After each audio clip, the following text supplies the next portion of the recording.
Repère. Repère, c'est une rubrique qui approfondit les sujets de l'actualité haïtienne par le recours des outils d'analyse éprouvés en sciences sociales. Repère est une contribution dépouillée de toute considération partisane visant à dépasser les approches simplistes qui enferment les phénomènes politiques locaux dans des prismes réducteurs et étroits. Repère se veut une chronique critique de la politique et propose des perspectives d'analyse en assumant les risques soulevés par le refus du conformisme et de la bien-pensance.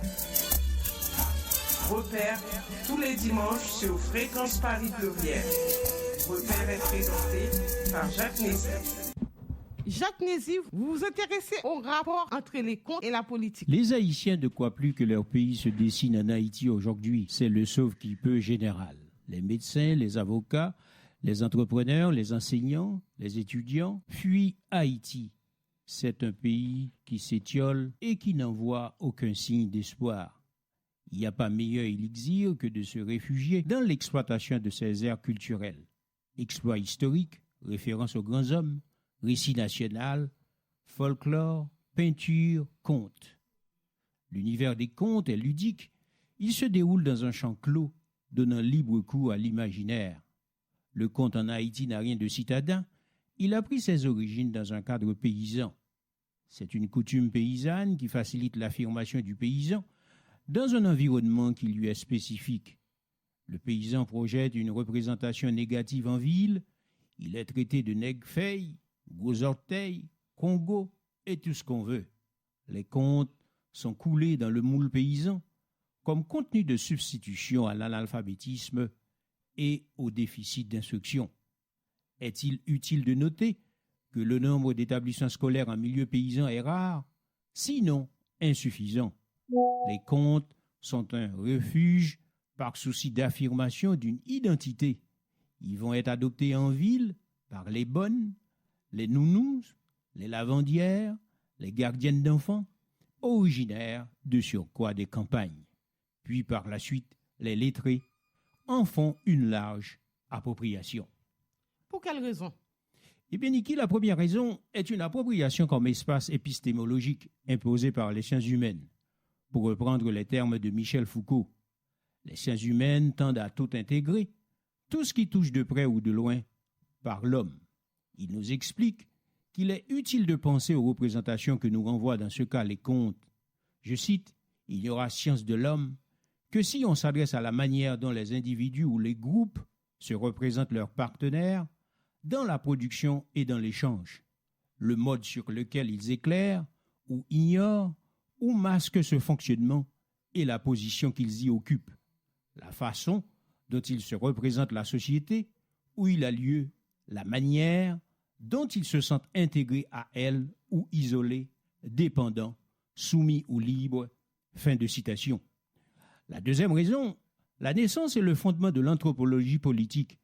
Ce qui intéresse l'anthropologie politique, c'est de créer à partir des enquêtes de terrain. C'est l'empirisme et le souci d'interpréter les phénomènes politiques à partir de leur portée.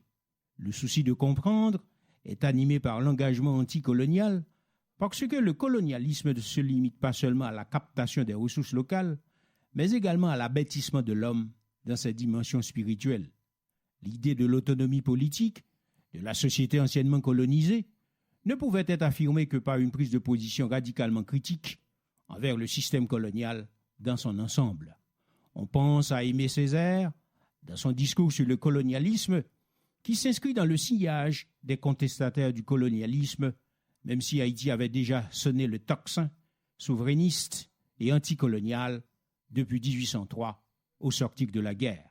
Je cite Césaire, « Je parle de millions d'hommes arrachés à leur Dieu, à leur terre, à leurs habitudes, à leur vie, à la vie, à la danse, à la sagesse. Je parle de millions d'hommes, poursuit Césaire, à qui on a inculqué savamment la peur, le complexe d'infériorité, le tremblement, l'agenouillement, le désespoir, le larbinisme. » Fin de citation. Quelle est la valeur des contes? Eh bien, Niki, les contes en Haïti, pour comprendre leur valeur, il faut se référer d'abord à la domination nord-américaine, qui est un système colonial instauré en Haïti depuis 1915. Les différents gouvernements aux États-Unis d'Amérique n'ont jamais accepté que leur existence en tant que nation forte et rayonnante soit due à l'indépendance d'Haïti.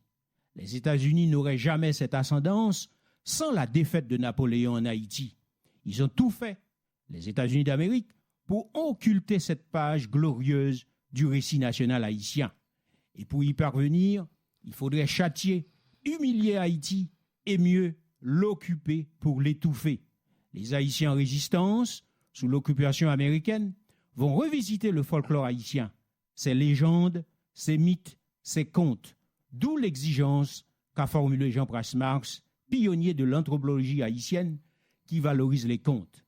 Jean-Pras Marx écrit ainsi par là l'oncle, je cite, « Existe-t-il un peuple qui en ait une plus riche moisson que le nôtre?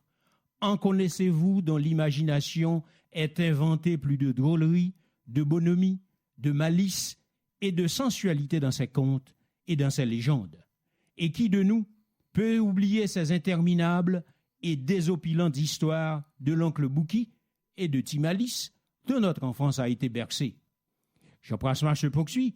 Ces contes sont-ils de vrais produits autochtones ou bien ne sont-ils que des réminiscences d'autres contes et d'autres légendes venues de périodes antérieures à la servitude?